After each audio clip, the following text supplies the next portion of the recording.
Hi everyone, it's Kristen. I really wanted to show you guys my project today, or this weekend, because I've been posting a video like every week for a while now.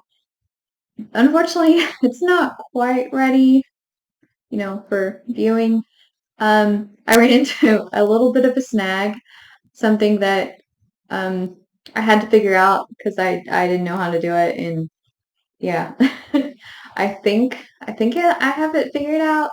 Um, So hopefully I'll be done in the next couple weeks. I mean, hopefully, because I'm really excited to show you guys. And yeah, I'm really excited to show you guys. I've been working on it for the past several months.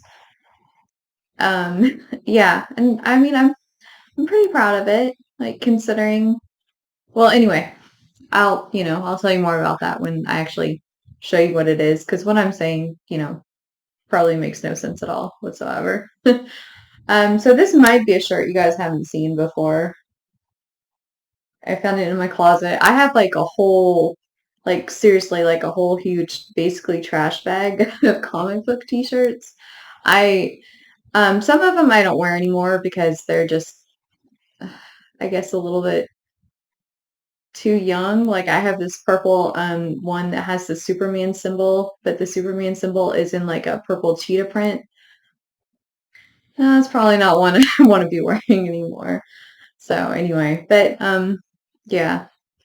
I just found this one and thought, oh, I don't think I've worn that one before in a video. I mean, maybe I have, and if I have, I'm sure it's been a while. But anyway, so we're gonna be talking about this today,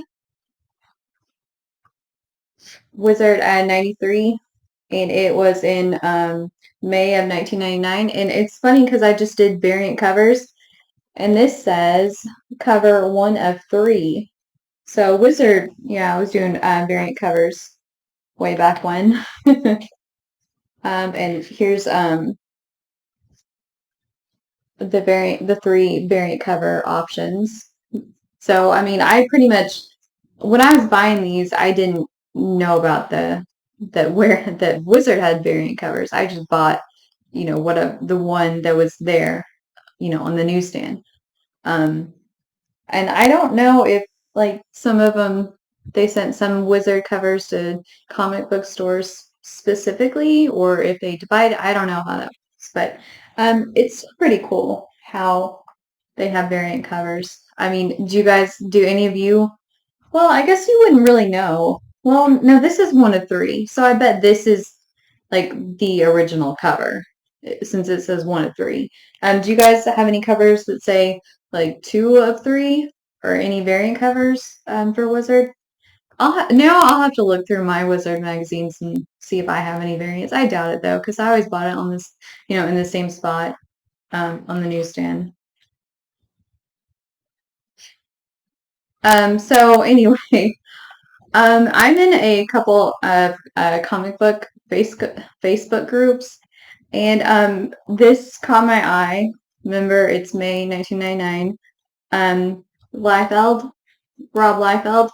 People like he created Cable with Louise Simonson, I believe, was the writer, and then Deadpool with Fabian, and I'm not going to attempt to say his last name. And I might have even said Rob's last name wrong. I mean, you know how I am about pronunciation with names and being embarrassed that I'm thinking I'm saying it wrong. Anyway, so there's always, I didn't know this honestly until I got into comic book groups recently, but apparently, like, a lot of people don't like his art style. I mean, it was, of course, X-Force, huge in the 90s, especially late 90s with the introduction of Cable. And, well, because, yeah, he was the creator of Adult Cable, with Cable and Deadpool and all those other characters. And I think he created Shatterstar and Domino, too. So, anyway, I didn't know that people didn't like his artwork. I mean, it looked fine to me. There are definitely some that nowadays I'm like, oh, no. I'm not going to call anybody out, but there definitely is some comic book I look at and think, no, not really a fan of that artwork. But anyway, Apparently, one of the criticisms of him was he can't draw feet. Never really noticed that either. But I mean, like, because people say, like, he will draw the image and then cut off the feet. I will say, as someone who attempts to draw, feet and hands, they're hard to do. I mean, they just are. So I get it. It's.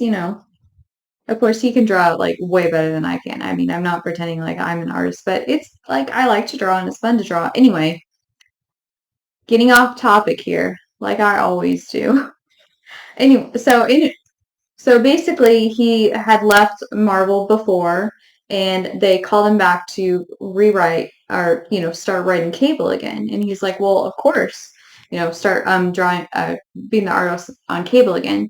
And he said, "Of course, that's like my baby, of course." And I didn't know about this at the time, but they also mentioned the controversy in the 1996 Heroes Reborn, onslaught era, where when they were doing Heroes Reborn, they actually farmed out, um, like for the titles, Avengers and Captain America.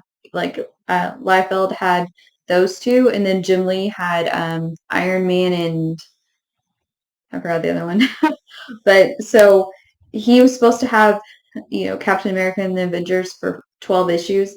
He ended up only having them for 6, and they cited his low sales of the first 2 issues or whatever as the reason. So they gave everything to Jim Lee, who had also left Marvel at that time to form his own company.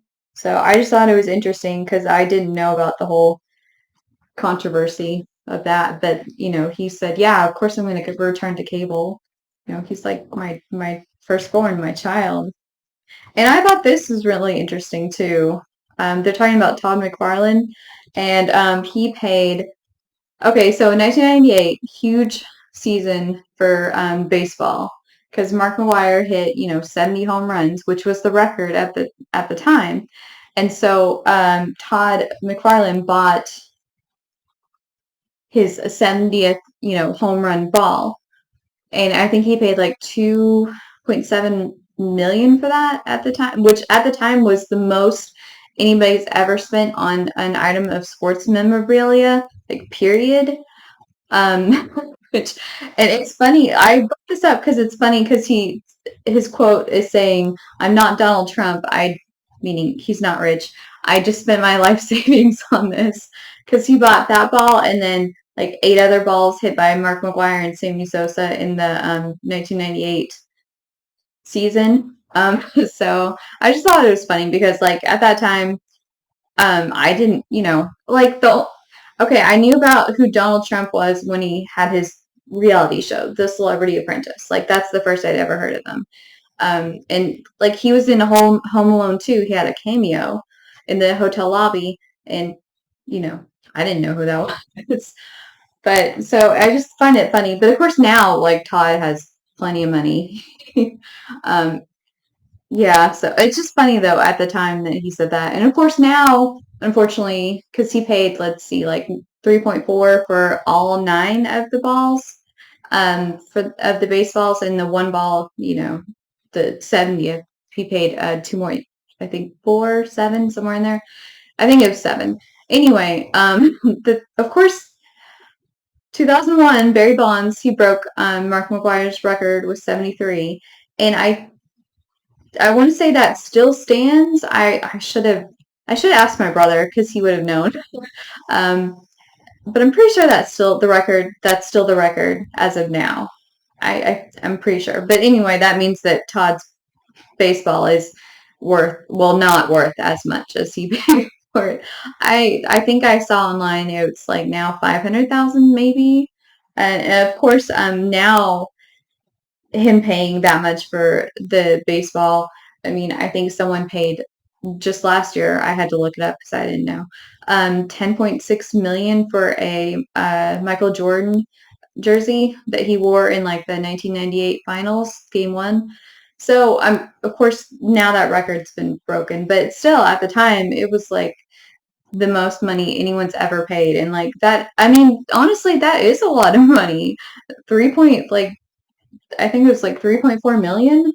Yeah, 3.4 million. That's a ton of money. So even by today's standard, okay, well to us normal people, it's a ton of money. So, but and then they reminded me of this, like the whole Justice League turns into gorillas, because there's this gorilla hell bent on taking over the Earth, and so he has a like a ray gun that turns everyone into gorillas or something, and he turns the Justice League into gorillas, and like Impulse became Chimpulse, and they said Aquaman might become Sea Monkey, which that's really funny. I mean, that makes sense. So I don't remember that storyline at all. Like when I was growing up, of course, like I mostly, as I've talked about, just paid attention to X-Men because that was my favorite. And of course, as a kid, you don't have a ton of money to buy like 10 comic books a month. I mean, I bought my X-Men titles and that was still, I bought the two main ones and then I tried to buy, X-Force, X-Factor, Excalibur, whatever. But some months I couldn't. I mean, I was just a kid. I got my money from, well, when I got older, babysitting mostly. And yeah, so I didn't have a lot of money. And then I also spent a ton of money. Well, not a ton, but I spent my money on action figures so I could use them to play with them in my dollhouse because I used, yeah, the action figures instead of my dollhouse family because the action figures at the time were the perfect height, perfect measurements, dimensions for my dollhouse. Anyway, so I thought this was interesting too. They do like a thumbs up, thumbs down, and they said thumbs down. Um, the publisher of Wizard for dying, like where the, whatever our paychecks.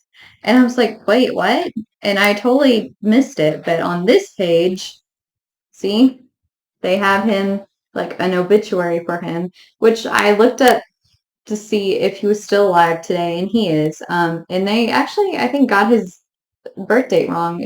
I'm pretty sure I saw online that it's 98 and not, or 98, 68 and not 69. But anyway, so he's in here. He's quoted as saying, "Guys, I'm not dead. Like this is going too far. Like cut it out. People, I'm starting to get mad." So I mean, it's kind of funny, kind of kind of not funny because I mean, it just I don't know. I mean, but that's kind of what Wizard is. It has that specific kind of crass, almost cross between crass and goofy sense of humor. So I don't know. I mean, like to me, yeah, it's a little funny, but it's a little distasteful. I mean, I get it, but at the same time, like, I don't know. Because, I mean, we just had, oh, I don't know, like Kevin Conroy, the voice of Batman, he died, more recently. And then the girl who did Harley Quinn's voice, she died recently. And they both died, like in their 60s, I believe. And so I just think, you know, I don't know. I don't feel like you should make up stuff like, oh, they died and they didn't die kind of as a joke. I kind of don't think that's right. And also they said thumbs down kittens. Like seriously, they said enough already. And I'm like, what? I mean, according to the internet, like almost everybody loves cats because cat videos are a majority of the internet. So I just, of course, they're trying to be funny because most people love kittens and especially videos. I post my cat videos of Dazzler because I think they're cute and funny, and I think you guys should see them. So, plus also, so I have them like on a different device, or I have them where I can access them all the time because I've had a whole lot of stuff happen to my computers, my phones, where even if I backed it up, like something happened and I lost stuff. So by uploading those to YouTube, I have them. Like I have them where I can see them all the time. Okay, so let's see. Oh, and this was Like, they do, last man standing comic book battles you never thought you'd see. Well, this is last Mort standing. And I only touched on this because I've actually done videos on both these characters. Monsieur Mala in the Brain, like he had that DC Valentine's Day love story. So I won't explain too much about his origin or anything because, I did a video about that basically. And then Doughboy, I did a video on him versus Captain America, the house that drew dough, if you want to look at that one. And he was by Arnim Zola created him, and he's, just a malleable basically being. He's kind of, and he doesn't really have a mind of his own. He just is under whoever controls him, that's what he does. And so anyway, they're saying that, Monsieur Mala, the gorilla is getting like crushed by Doughboy when he all of a sudden pulls out a calculator, a paperclip, and builds a device and takes control of him. They didn't really have an answer. So I did.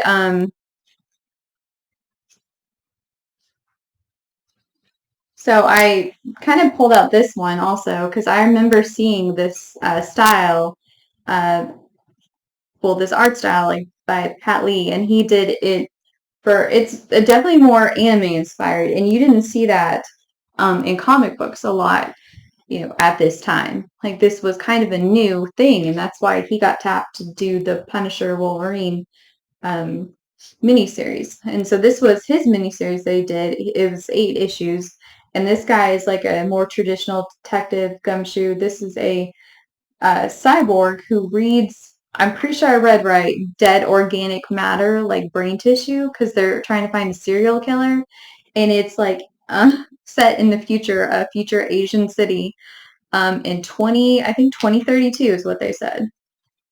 So it's just interesting that how all these that are set in the future, like the future's,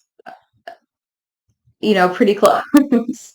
I mean, the future's closer than the past, basically. So just kind of crazy.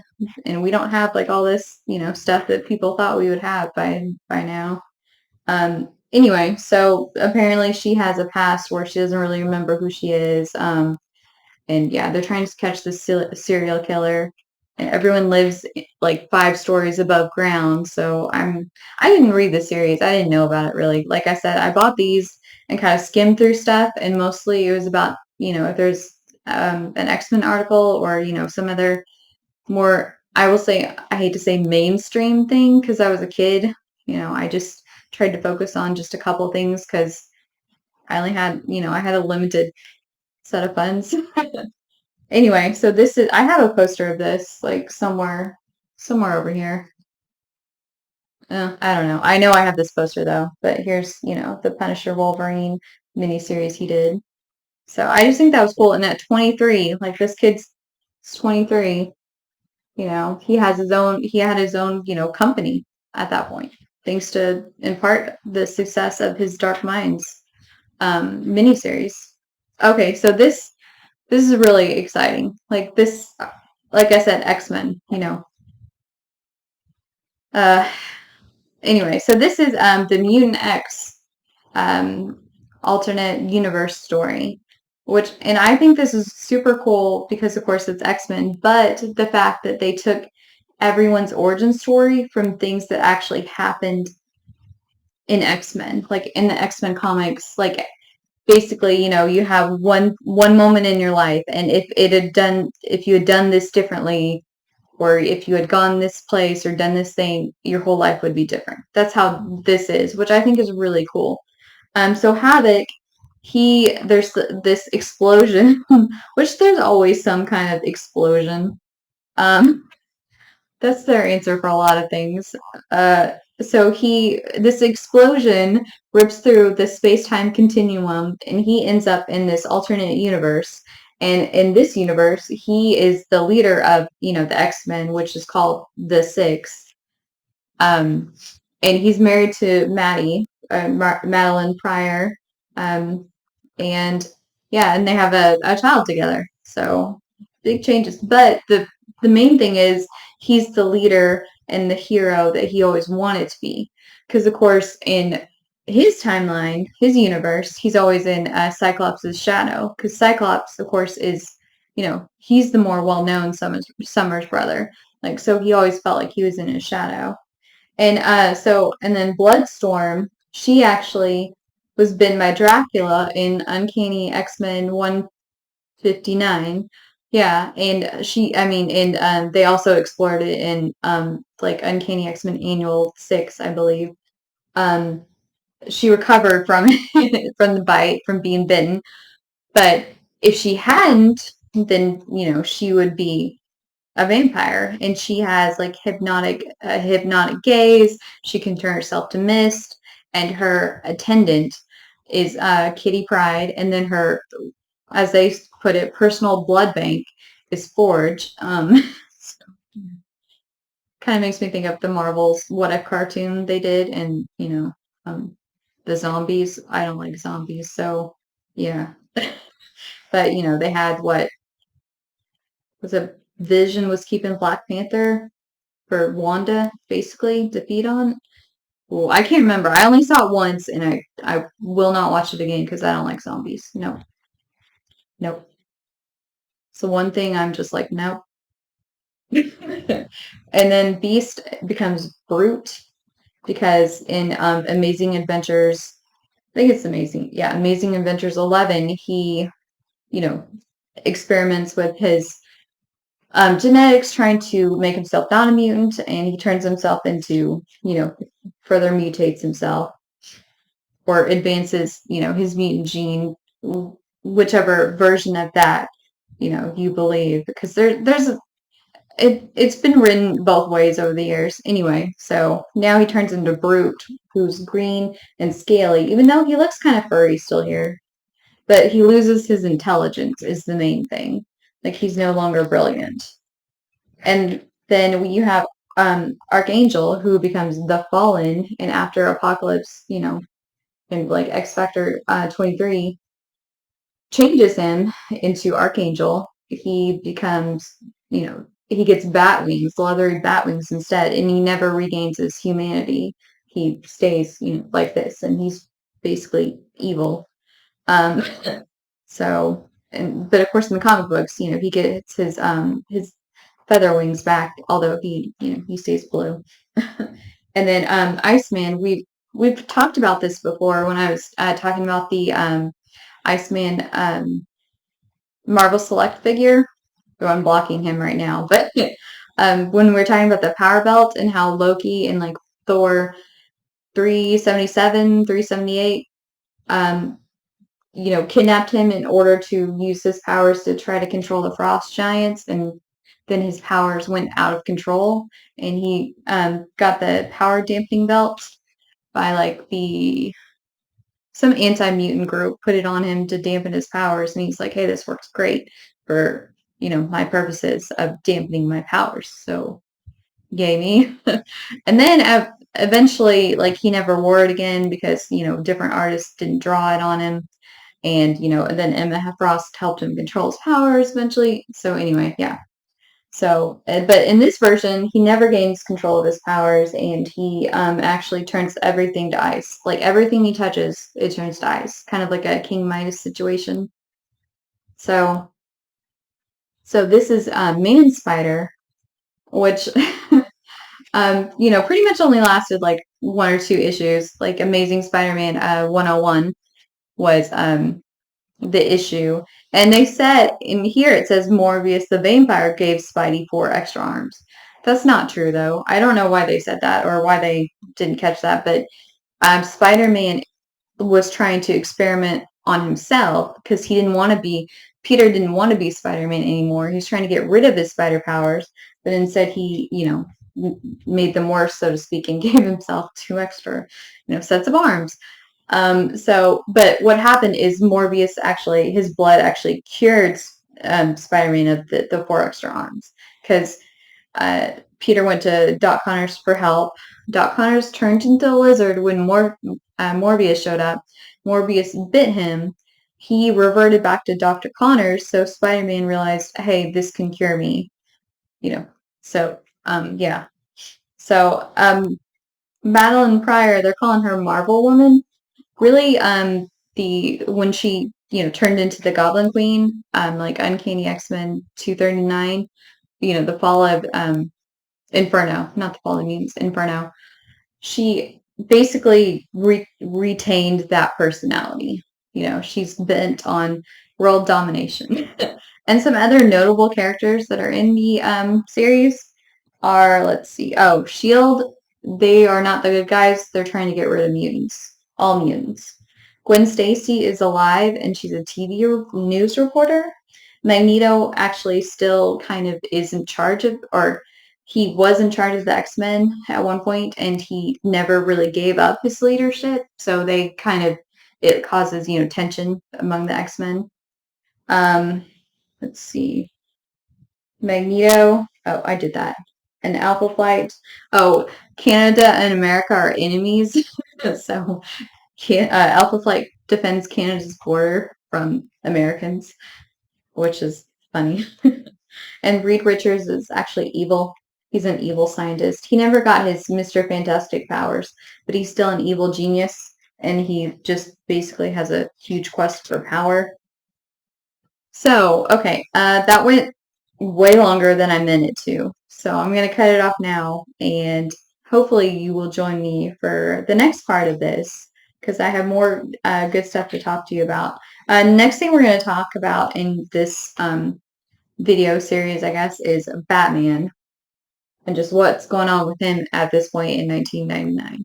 So I hope you'll join me for that video and for future videos. Until next time, bye.